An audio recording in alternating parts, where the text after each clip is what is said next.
All right, Chris, we'll get Coach in here and we'll let you get started in a minute then. Sounds good.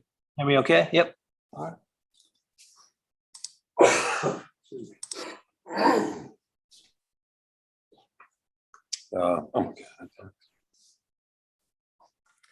Chris, how you doing? Very well. How are you, Coach? Good. Good. I can hear you fine. I assume you can hear me. So I sure can. All right. The floor is yours. Okay, certainly. First of all, just want to welcome everybody and just talk a little bit about our bowl prep, and then also the biggest thing today is signing day. So hit that, and then I'll turn it over to our director of recruiting, Tyler Barnes, and he'll be able to give you more in-depth probably information about our recruits. So just cover those two things. Certainly, since we've got back from Indianapolis, our guys have been really pretty much entrenched with their academics. We're in finals right now. So we're trying to give these guys some space. It was a long season, hard season. I think it's really important our guys get a chance to bounce back and recharge a little bit, not only physically, but also emotionally. So trying to be a little bit mindful of that. Really, we'll wait until we get through this week. We've worked lightly a couple times, but we'll wait till we get through this week and then, start working in earnest for the bowl preparation as we go along. And one message I just wanted to get across to our football team was that we won 10 games this year. We're only one of 10 teams in the history of the program to do that. So they can really be proud of that. And we still have another opportunity to become only one of 5 teams to win more than 10. So those two things are certainly significant in themselves. But more importantly, it's just a great opportunity to play in a tremendous bowl game against a really good opponent, tough opponent from the SEC. So that in itself is really exciting. And when we do start getting ready, football wise, that'll be first and foremost in our minds. So look forward to that. Just on a side note, we've had a couple player departures. A couple guys have decided to enter the transfer portal. And then one player has decided to forego his last game, and or at least this last game this season, and another year of eligibility and play in the NFL. So, certainly, it's just a sign of the times. I think everybody's kind of experiencing some of these things, and we certainly have over the years. And, the bottom line is we just wish all of our guys nothing but the best moving forward in whatever path they choose to take. So, we'll just continue to push forward in that regard. In terms of recruiting, I think really things don't change an awful lot overall. Our approach historically has been to try to get to know the prospects as well as we can, get to know their families, talk to coaches, teachers, counselors, people in the schools, and gain as much knowledge as possible about each and every prospect, just to see if, we really believe they're going to be a good fit in our program. And then it's a two-way street. We certainly want them to come to campus and have an opportunity to do the same with us, really get to know us better, get to know the people on campus better, and most importantly, talk and visit with our players just to get a feel of the program. And I think this past year was a little bit interesting, certainly different than a year ago. At least all of our prospects have been able to be here on campus, all but one, I should say, for official visits. But they've all been on campus. They've had a chance to investigate and learn more about the program. So that's been helpful. And thank goodness that opened up back in June. And we also, in turn, have had an opportunity to get out and get in schools, maybe not as much in a normal year, since really we were just out last week, but gave us a chance to be in some homes, visit with people and learn more about the prospects. And we feel, really good about the class. There's no question about that. Again, our biggest asset continues to be when prospects come to Iowa City, be it, to go to a game in Kinnick, but most importantly, I think just to experience Iowa, experience what it's going to be like to go to school here, be a part of the program, meet with the academic experts in their given areas of interest, also meet with the counselors, Liz Tovar, her staff, meet with other people on campus and those, obviously the coaches, coaching staff, and most importantly, I think be hosted by our players and spend a lot of time with our players just so they can get a feel of the program. So I really feel fortunate that's been able to take place. Again, feel really good about the class. And, the bottom line is this, to be a college football player and to play in our program, it takes a lot of hard work. It takes real serious commitment. And I really feel like each and every one of the 17 guys that we signed today understands what it is we're looking for. And I think they fully embrace that challenge. And are looking forward to getting here just like we are. So, it's certainly exciting. It's always exciting to add to your football team, so we feel really good about the group and just want to compliment our staff, the support staff, all the work everybody's done, compliment the efforts of our players. And this is pretty much year round because prospects come year round, at least in a normal year. And that began in June. So our guys have, given up a lot of their own time to spend time with the prospects. And that's a huge part of recruiting. So we're really appreciative of that as well.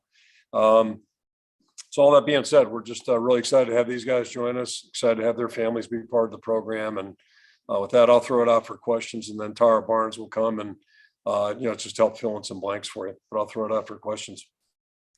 Thank you, Coach. The first question this afternoon is from Tom Kakert. Hey, Kirk. Good afternoon. Hope you're doing well. And wanted to ask you about Xavier Wampa, 5-star kid, about that process of getting him, and then that visit with him. I think it was last Monday where you were in home, and how he kind of blurted out that he was coming to Iowa, and what that moment was like for you. Well, that moment was pretty good, as you might well imagine. So the process itself was long. We've identified Xavier a long time ago. It doesn't take much, much investigation. He's one of those players that really jumps out at you on film, jumps out at you. I wasn't at the Prairie game. I saw the first half, had to go back and join our team that night. And turns out he blocks a winning field goal. Really good players have a knack of doing that. And that seemed to be part of his DNA. But the other part about Xavier, I think that's so impressive, is just kind of young man he is. He's just a really impressive young person, very humble, just really excited about his mental makeup, and just excited to have him join us. Great family. They're a really supportive family, and, it's been fun to get to know them. And it was kind of a long process. I don't know if anybody could have predicted a couple of months ago what was going to happen, but last Monday night was a real highlight for us, just to have him accidentally, I think, tell us that he was going to become a Hawkeye. It was early in the evening, which made the evening a really good evening. So it took a lot of pressure off our shoulders and made it really an enjoyable evening. The next question, Coach, is from John Steppe. Hi, Kirk. How are you? Good, John. How about yourself? I'm good. Thank you. Speaking of Xavier, how helpful has it been since he's committed to be recruiting? He was joking with Tyler Barnes about coming for his job on Twitter today. Well, I didn't hear about that, but as you might imagine. But no, we're just thrilled to have Xavier join our program, first and foremost as a player and a representative of the university. That's going to be great. And then if he wants to take on some side jobs on the side, I'm all for it. And I do mention, our players are the ones who sell the university. They sell the program. So I think Xavier's already helped do that with some of the current class that we signed, and he'll continue to do that in the future. And that's super. I'm just really excited about that. The next question, Coach, is from Kennington Smith. Hey, Coach, appreciate you taking the time to speak with us today. You had several commits just today alone, some flips, some outright commits. What do you attribute the late success that kind of builds up to getting so many commits in one day? And what is that experience like as a coaching staff, maybe having to reserve spots, or all that kind of goes into that process? First and foremost, I think we just try to be patient. We move at a pace that we think is smart. And, ultimately, when we offer prospects, we try to run the race with them, see where it's going to take us. And, at some point you find out, you're doing well with the prospects. Sometimes you're not. And then as you move forward, you just make adjustments. But a couple of the guys that committed or announced today, we knew about that maybe a little bit earlier in the process. But bottom line is, that we really do believe in running the full race. So there were several guys that we signed. Cohen's a good example. Entringer, who's was more of a soccer player. Actually, it's kind of an interesting story. Spent a lot of his time as a child growing up in Arizona. Was a really good soccer player, and just kind of is new to football. Last couple of years, 2 years, I guess he's played football, and has learned it real quickly and done very, very well at it. So he's a guy that to me is a late developer. He's got a world of potential. He's already a good football player. So we just kind of ran the entire race with him and looked at his film from this year and just were extremely impressed. Orlando Trader's probably another example, was a MAC commit. And, we watched him hard during his senior year, knowing that corner is a position of need for us. And, that thing worked out. TJ Hall is committed to another school, and there's a little turbulence in that program. So we stuck with him. We happen to have a connection to TJ. His dad played for Don Patterson, who knows an awful lot about the Iowa football program. Needless to say, his dad played for him at Western Illinois. So we had a little bit of a connection there, a little tie-in, and, that worked out really well. So, it's just a matter of, I think, for us, we just try to be as thorough as we can with evaluation, try to take our time, not make rash decisions. And if we're not sure, we try not to make a decision that, is a 4-year commitment. So we just try to be prudent, smart, and, run the entire race with the prospects. The next question, Coach, is from Scott Docterman. Yeah, Kirk, how you doing? It sounds like you got your annual December cold, unfortunately, but That sounds a lot worse than it feels. I feel fine. okay. I know you in the past you haven't really wanted to do the in-season visits just simply because you're trying to juggle game preparation with a visit. However, when you look at the Penn State game in particular, 3 guys that came for visits, all 3 ended up, and they're all highly touted prospects, all committed to you. Plus, you have a lot of future guys that have that potential as well. Have you changed your mind at all on that based on what we just saw, or is it still just kind of developing with the times, I guess? Yeah, I mean, not really. I think in a perfect world, and I can think of 2 of the guys that you're referring to. Xavier came for his official visit that weekend, but and he's an interesting guy because he's been on campus anyway. He's been here for games, so it wasn't new to him. But the environment that day was absolutely fantastic. But he's also been on campus to do all the academic stuff, and he knows some of our players on our current roster, so that helped us as well. The one thing I think when a player comes during, and TJ Hall's a good example, he came on his official visit for that weekend.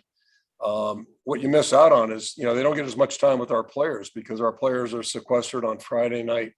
That happened to be a game that went late. So, Saturday night's kind of short, and it cuts into the time they get with our players first and foremost, but also just being with a group of recruits. I think, that adds to the chemistry sometimes with a group. So still in a perfect scenario for us, it would be players get to come here unofficially for several games in Kinnick, so they get the feel of the atmosphere, and then, come on an official visit where there's a lot of time, a lot of space, and they get, I think, a little bit more thorough picture of the program. And that to me is still the ideal word. But when you talk about prospects from outlying areas like California, like Florida, and Jazz is an example of that, then it gets a little different that way. The next question, Coach, is from John Schaefer. Kirk, not only did you land Xavier, but you also land the number 2 prospect in the state with Aaron Graves at offensive line. What is of Iowa that has been here and really landing the best recruits out of this state, you think? Well, first of all, it's a tale of 2 cities there because, Xavier ran the entire race, 10 days before signing, before we knew what he was thinking. We knew we were in the race. I'm not so sure where we were 6 months ago, quite frankly. And, but, obviously as it went on, I think, we knew we were finalists. We weren't sure until 10 days ago what he was thinking. Then conversely, Aaron was an easy sell. Aaron wanted to become a Hawkeye, and that was a real easy one and happened really early. I don't know that we've offered anybody younger than Aaron, and gosh, is he an impressive young man. So we're thrilled he's joined our program. But, we're going to try to do our best each and every year to recruit the state as well as we can. And if there's a player we feel like is going to fit really well in our program, we're going to try as hard as we can to recruit them and convince them this is the best place for them. But all that being said, there's still a lot of competition, and it's never easy, rarely easy. I shouldn't say never, but rarely easy. Coach, the next question is from Chad Leistico. Hi, Coach. Good to see you. As you know, the recruiting isn't done with the portal situation, roster movement all over the place. But you've never taken anyone at quarterback. Was that something you would consider in this cycle with so many names there? And in general, just with the portal is so full right now, what is your approach? Aggression level at positions of need? Yeah, you never say never. I was just telling somebody the story about Brad Banks over the weekend.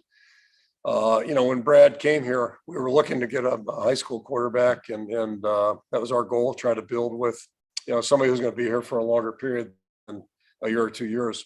So in a perfect world, I think that's how you want to build your roster in, just in general circumstances. As all of us know, at least everybody on this call knows, the world of college football is changing really rapidly. Players are going to depart, and they are departing right now at a record pace. And, they may be joining at a record pace too. But I think our approach to the portal is going to be the same as it's been with prospects. We're going to try to be thorough, make sure we're, identifying the right things. And, ultimately it's like a prospect. You want to get somebody who's going to come to your campus and really maximize their experience and be here to run the entire race. That's the goal. It doesn't always work out that way. So, we'll continue to evaluate our roster. We'll continue to evaluate what is available. And if there are players out there that we think can help our program either immediately or maybe long-term, we'll consider that. And as I think about the portal, I think about guys like Zach Van Valkenburg. I think about guys like Jack Keflin. And I don't know what the market was for either of those guys. I think about guys like Mekhi Sargent. And I can tell you what the market was for him a couple of Aprils ago, or June, May's, whatever it was. But all three of those guys really ended up being good players in our program. And both Mekhi and Jack, made NFL rosters. Mekhi was a captain for us. Both have made NFL rosters this past year. So that's probably more the prospect we're looking at. But we'll entertain any possibilities, and if we feel like they're going to help our roster, we'll consider anything. Coach, the next question from Tom Kakert. Kirk, you're a bit prophetic back in late June when you talked to us before the big visit weekend, and you kind of tempered the expectations a little bit. How challenging is it to kind of stay patient when things don't go well or as well as you'd hoped in a situation like that, and kind of run this race, if you will, borrowing from your own terminology? A couple of things. So, a year ago, it was unusual because whatever the number was, 3 or 4 prospects, 5, I can't remember, ended up signing with us. Never got here for an official visit. We never got to, meet them face to face because of the pandemic. This year's a little bit different, because things opened up in June. But if you think about it, over the course of the recruiting period, most of those prospects didn't have other than local guys, didn't have a chance to get here from the start of the pandemic on. So a huge component of recruiting for us is getting prospects here in Iowa City and getting them here on multiple occasions. So I think it was realistic back in June to think that maybe things were going to be a little, slower than normal, whatever normal is anymore. And the bottom line, again, is just to make sure we're getting guys that we really feel good about, not only in terms of their athletic potential, but their ability to really fit in our program and work in a way that's going to benefit everybody. So, I think it's like anything. If you're not sure, just don't make a move. And we want to be patient, continue to learn about guys.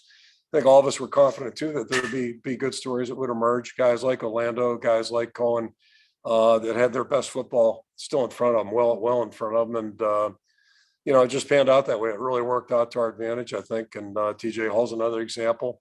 He was committed and all that back in June, I believe, to another school. And the longer it went, it just kind of worked out in our favor. So and I firmly believe there's probably a couple players out there right now that we're not aware of that probably could help our program. And we'll try to do our due diligence and see if there's anything we're missing. And then push forward after that. Coach, we'll take just a couple more. The first one from John Steppe. What impact did COVID have as you were recruiting many of these kids while that was still going on? We made the best of it. Zoom was a huge component of what we did and remains, helpful, but it's not the major part anymore. During the pandemic, we had no chance to do anything other than Zoom, whether it was visits, virtual visits, facilities, all those kinds of things. And that's a heck of a lot better than it was 30 years ago, but it's still not the same as getting in front of people and really getting a feel for the personalities of the people involved. And, so there's no substitute for that. I don't care what business you're in. I certainly know in education, in coaching, you got to be with the people you're working with. And it's the same way in recruiting. So ultimately, again, that's our best chances when a prospect comes to campus several times and really gets to know the feel of things. And again, I'm not pretending or suggesting that every kid comes here and falls in love with it. Sometimes it's just the opposite, but that's healthy. That's good. because that's what recruiting is all about. Each prospect figuring out what it is they want, and then eventually ended up at the school that's going to best meet the things they think are important. The next question from Mike Kloss. Kirk, getting back to the transfer portal, you mentioned, I mean, you've hardly lost anybody compared to the national average, I would guess. A very prominent national coach today said that the transfer portal has caused total chaos, that there's tampering galore, there are no consequences, adults are manipulating young men. Have you found any of that to be true? Yes. Yeah. All the above, for sure. And it's really sad. My understanding, I'm just a novice at this stuff. And the portal is kind of like NIL. I think we're just on the front end right now. We really don't understand the total ramifications that are going to result here. But yeah, there's no question. And, one thing I have seen over the years, there's more and more adults with bad intentions, or at least, I'll say it, they got bad intentions, dealing with young people and influencing them in a way that maybe it's really no different than going to a little league game where parents are just, kind of misguided on what they think is important. And, it's still about, when you're competing, it's about the camaraderie, the teamwork, trying to do your best as a team, at least in our sport. And, that's all you can ask anybody to do. And I think, when it comes to college athletics, I think it's still important to come get a degree. We had 6 of our former players here last Thursday night visit with our seniors and juniors, and each and every one of them, to a man, said that just the value of getting their degree, not necessarily that they're going to use that degree in their chosen field of their professional lives, but just the value of getting that degree. And these are 6 guys from different age ranges and all different backgrounds, all sharing that information with our players. That's still a huge component of the college experience. And, hopefully you have a really good career in the meantime. And if you can take it beyond that, that's great. And if you can benefit from NIL, that's great. All those things are good, but there's still something about, signing up and running the entire race and, sticking with it. I think that's, it's part of the sport. But all that being said, too, I'll go back to the original point. One thing I learned 23 years ago, actually, when I got to Maine, in 1990, you can't make everybody happy. And certainly in a program, not everybody's going to be happy. Not every player is going to be happy on the team. It's just unrealistic. So that's reality. And in that regard, it's probably good when players have the freedom to leave. But you just hope a guy leaves for the right reasons. He's not leaving too early, and somebody with bad intentions, might be influencing him. You hope that's not the case. I shouldn't say bad intentions either. Maybe self-centered intentions for that adult. Sometimes that happens. Coach, the final question this afternoon is from Scott Docterman.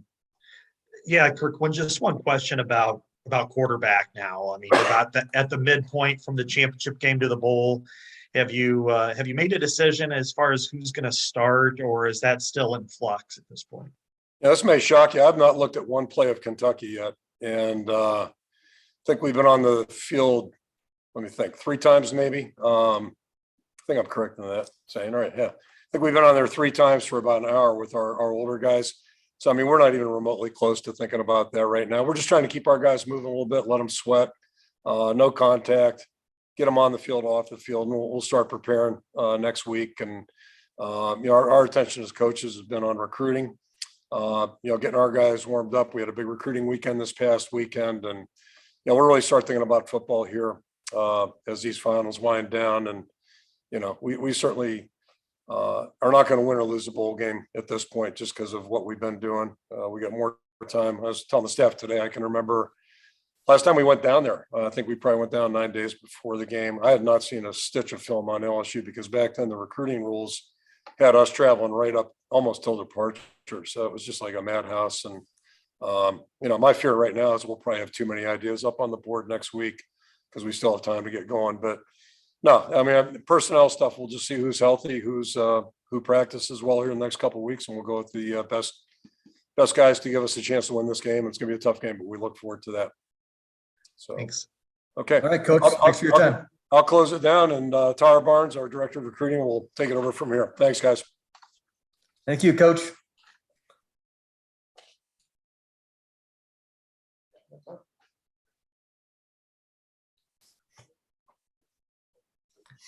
Welcome, Tyler. Can you hear me okay? All good. All right. Would you like to open with an opening statement or should we throw it out to some questions? Sure, I'll just hit a couple items and we'll open up for questions for everybody. First and foremost, thanks everybody for being out here. Kind of wish it was in person. I enjoy it in person more than via Zoom. I was zoomed out over the last 2.5 years here. But it's excited the way we finished today. I think our staff did a good job. Obviously probably didn't get off to the start we were really hoping for in June. And really through the summer, I think there were a few things that, kind of played into that. His coach had mentioned a little bit. When you go back just to last year's class, we had a good majority of that class on campus before that COVID dead period hit. So we were able to kind of get some momentum there and get the good bulk of our class done. And when you fast forward to this class, I think we only had 3 guys that we signed today that had made it to campus before that COVID dead period hit. Aaron Graves, Xavier Wampa, Jade Montgomery. The rest of the other 14 guys never got to campus until at the very earliest June of this year. So when we got guys on campus, we knew we were going to have a small class. We wanted to be a little bit pickier than we probably have been in years past. But the biggest thing is, I think our staff did a really good job. We stayed on some of those guys that didn't commit to us in June, a couple guys that went elsewhere and ended up signing with us today. And as Coach Ferentz always mentioned, he's been in this for a long time. He's incredibly wise. It's not a sprint, it's a marathon, right? You got to be patient. And I think our staff did a good job just being patient, seeing some guys in their senior film in high school, sticking with some of those guys that were here in June that did not commit to us at the time. And then ultimately, I can't say enough about what our staff did just to finish. I think we're very pleased with how things turned out today, the guys that we were able to add into this class. And like Coach said, we're not done yet. There will be a few spots and we'll kind of get into January and February.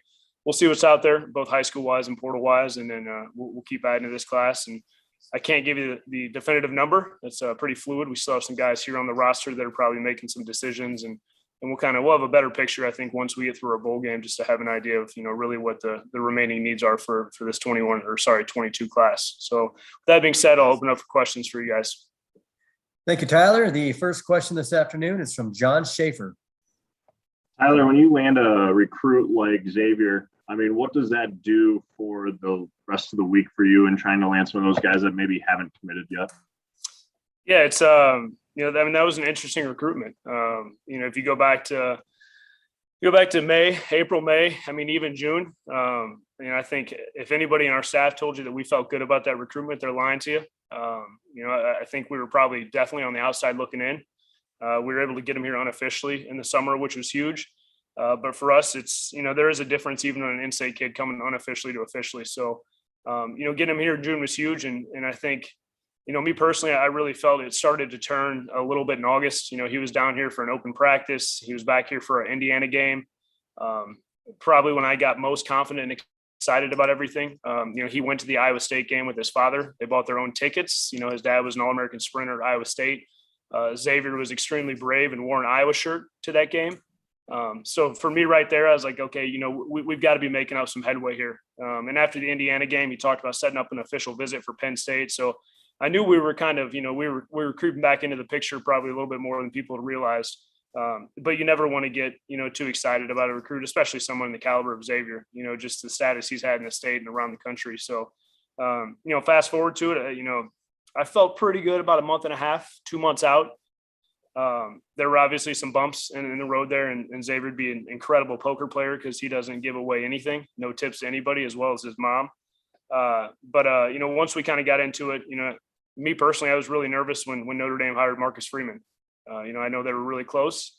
I thought we were right there at the finish line and the crazy coaching changes take place. So he did commit to our staff on Monday night when they did an in-home visit, and our staff and Xavier and his parents are evil people. They told them not to tell me about it. So they made me sweat it out for 48 more hours. I got tipped off on Wednesday by a couple people that made me feel good, but until he actually said that he was coming, you just never know. Recruiting is a wild and crazy world. And a guy like that, and it's what I had kind of preached to him and his mom the whole way through, is I understand, you've got this decision day in mind, and that's great. And we're going to wait for you. But, the momentum he can create and just the power and the pull he has with other peers, we can be the best recruiters in the country, but guys want to play, dudes want to play with dudes, right? When you have a guy like that, who's got the reputation he has and the pull he has with kids, you can't replace that. You can't buy that in recruiting. And that's huge. And there's no doubt he certainly had a part in helping us close out this class. There's no doubt about it. So selfishly, it would have been nice to have him in the boat a little bit earlier. but it is what it is. But as a recruiting guy, that's always a big win when you can beat some of those, those blue blood programs that people talk about, and especially you keep a kid like that home. That's huge, no matter how you look at it, and we're extremely excited about him. Tyler, the next question is from David Eichholt. Hey, Tyler, hope you're doing well. Appreciate you taking the time to talk with us. Cohen's sort of an interesting case to me because he was a soccer player mostly growing up. He didn't even play defense until this year. And I think back to when you told us, I think earlier in the year, that it was kind of nice for you to be able to evaluate senior tape this year as opposed to last year. What really stuck out about Cohen, and just sort of how did he come on your radar, and just sort of how did you end up securing his commitment, because he was a very, very high riser late in the process?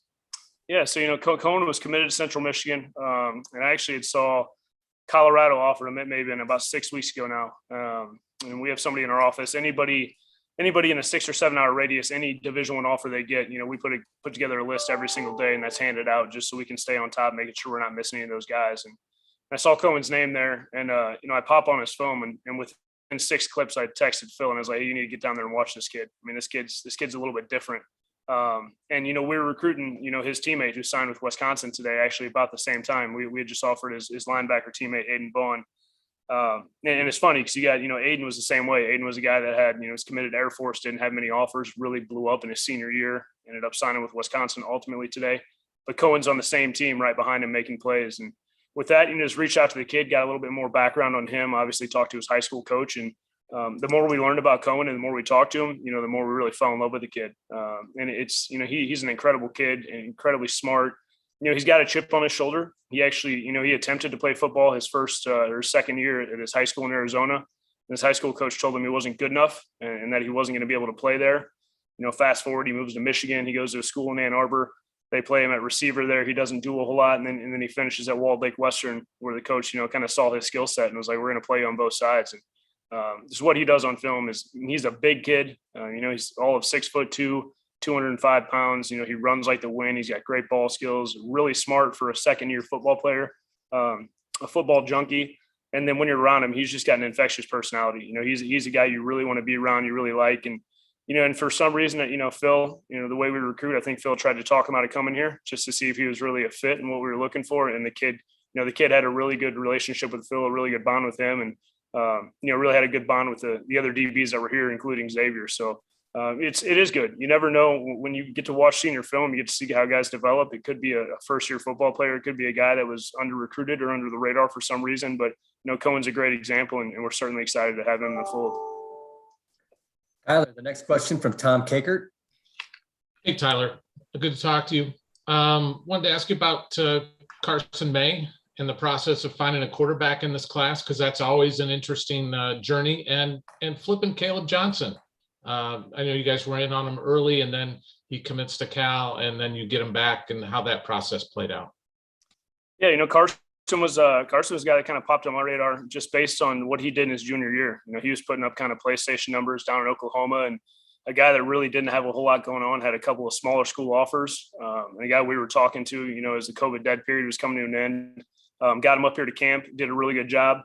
Had offered a couple other quarterbacks, before we'd offered him. So we kind of gave them, their time to see what they were going to do. And ultimately they went in a different direction. And, Coach O just really liked his time working with Carson on camp here. He had, awesome family, really nice parents, good people, big kid, all of a little bit over 6'4", 220 pounds, really looks like a tight end right now. Athletic kid, can really throw, can really run, and had a huge senior season this year too. So I think he's severely under-recruited.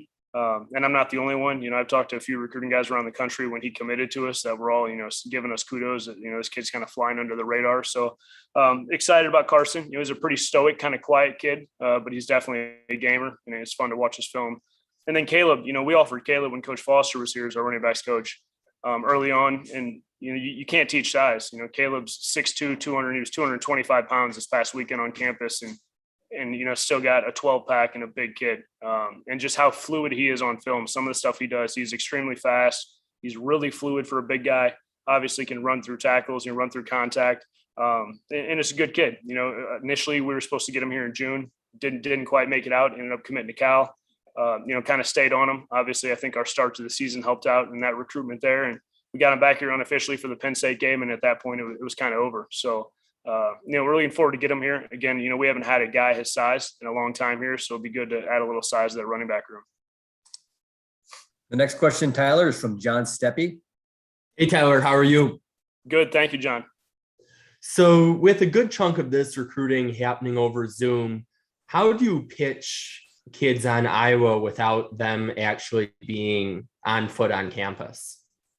Yeah, it's, we've got a multitude of videos. Obviously you're going to use Zoom and FaceTime to do facility tours and whatnot. I put together a pretty extensive presentation that we would kind of go over. It's about an hour and 15 minutes with each kid and his family. And certainly we tailor that to where the kid was from and the position he plays, and highlight, obviously, any traditions or NFL guys, any success we've had at that position. But as Coach Ferentz said, it worked at the time, but it doesn't replace getting here, right? It doesn't replace getting around our guys and having player panels and being around our staff and just, having that interaction on a day-to-day basis. But as I've said before, some of that stuff we did on Zoom and those virtual visits we'll continue to use moving forward, just to kind of grab a kid's attention maybe earlier in the recruiting process before they can get here unofficially or officially. So it's something we'll continue to use moving forward. I'm very glad that, we don't have a COVID dead period and we're able to get kids here on campus, because it does make a huge difference. You're just able to showcase so much more, and you're able to have, that interaction, just, it can't be replaced by anything you do. But I think our staff did a really good job navigating those waters. Hopefully we don't have to go back to that type of situation anytime soon, but it affected everybody around the country, and various schools did different things. But I think our staff did a pretty good job overall, just handling everything throughout that dead period. The next question, Tyler, is from Scott Docterman. Hey, Tyler, how you doing? Hey, Scott. Wanted to ask you, a couple of questions real quick. One is, do you have any early enrollees? I know Xavier's one, but who else? And then two, Caden Crawford was, after Aaron Graves, was the second guy to commit to you, and you're able to keep him. What does he bring to the program?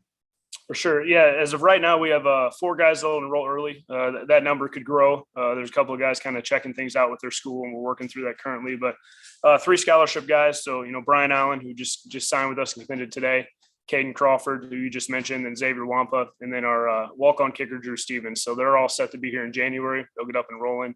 And then, like I said, there may be, 1 or 2 more guys after that. We're kind of working through some things. And then, Caden's, he's kind of your typical, when you look at some of the guys we've taken in years past here that play defensive line for us, or really anybody, you got to be able to project, right? And Caden never played D-line in high school. He was a high school quarterback and a high school linebacker. Productive is productive as he could be on both sides of the ball.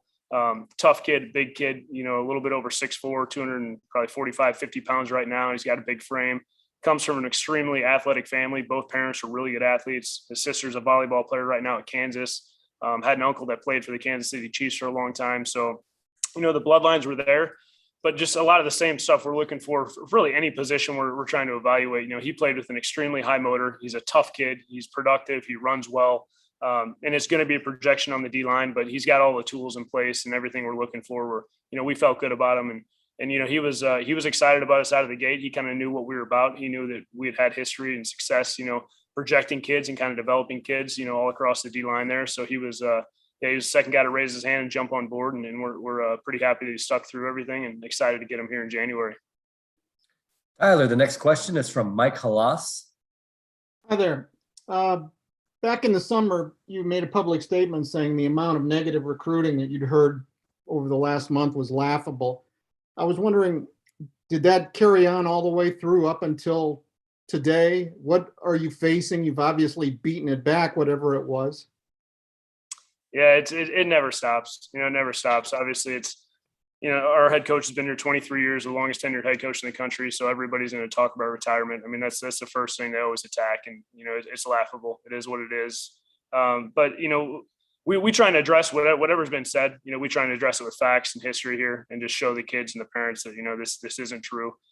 Some of the stuff it's not even worth addressing because it's so terrible and just laughable. And most kids and parents understand that, but it's part of how some schools recruit. It is what it is. We don't get into that. We don't want to get into that. Anytime we have to spend negative recruiting against another school is time we're taking away, showcasing and talking about what Iowa football has to offer. So it's not going to go away. It just is what it is. And we're not really too concerned about it. I probably shouldn't have tweeted that, but I think the couple of schools that were saying some stuff knew exactly what I was talking about. So but we'll move on. And, we got a couple of those guys, and joke's on them.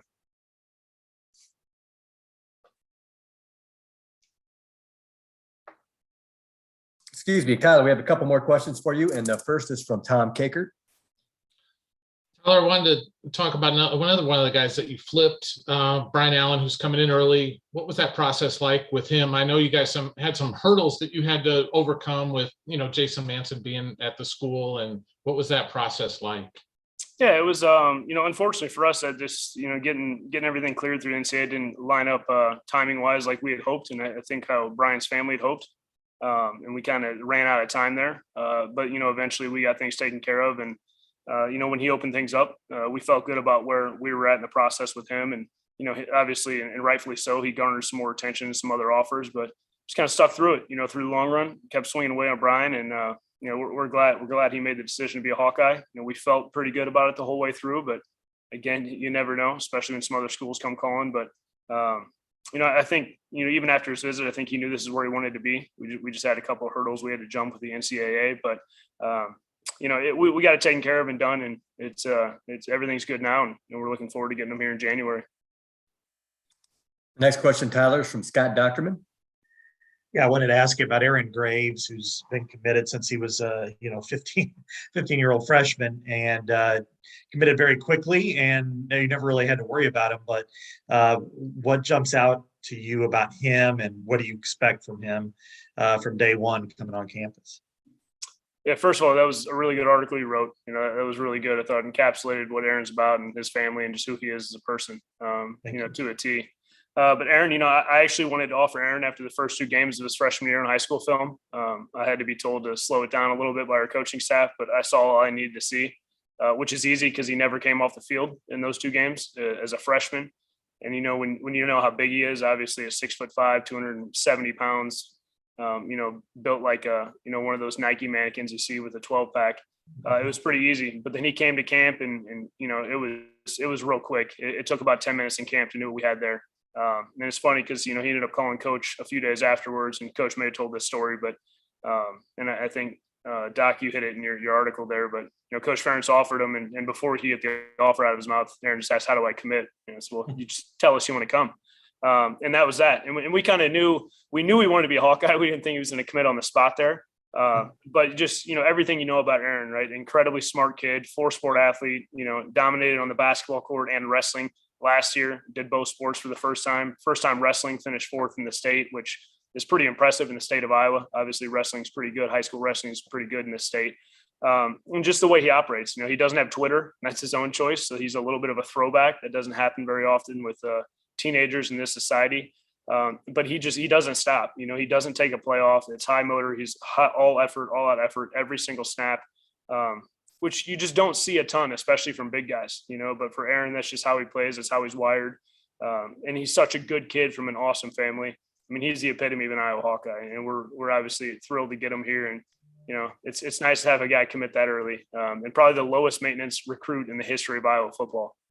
Just, you didn't need much, didn't want much, send him graphics, thanks, would never post him on anything, just kind of how he operated. The final question this afternoon, Tyler, is from Chad Leistico. Hi, Tyler. Wanted to ask about the transfer portal. It's probably more different than ever this year, maybe fuller than ever. You get the, no restrictions on transfers anymore. How does that change your approach, if at all? I know you've been a little more selective in the past, but curious if that's changed as you're looking there. It has. I mean, we keep a board of transfers. We kind of have, we have obviously our high school recruit board from different classes, and then we have a board with transfers. And I've spent more time this year watching film on transfers than I have in my time working in football. And it's interesting because a lot of Power 5 guys, the top tier Power 5 guys, when they hit the portal, like it's already done for the most part. They already know where they're going, right? It's in tampering. I heard the coach said that today. It's 100% true. Most of these deals are done. It is college free agency, but it's not really free agency because there are tampering rules in the NFL and punishments for those. So, like I said before, we try and really pay attention to, those FCS schools, maybe some MAC schools, some lower level schools where kids are hitting the portal because they know and they think they can play at a higher level. And that's kind of what fills our board up. And we evaluate those guys on film first and foremost to see if, we think they can contribute to this level. And at that point, if we want to recruit those guys, we'll dig into them the same way we do high school recruits. We'll call the coaches on that staff, figure out what's going on, why they're leaving, make sure they're getting, glowing remarks at least. We'll dig into their high school coach and really get to know the kids. So it's changed. Some schools are really going to live in the portal, and that's fine. We're not going to live there. We're not going to sign 10 guys a year out of the portal.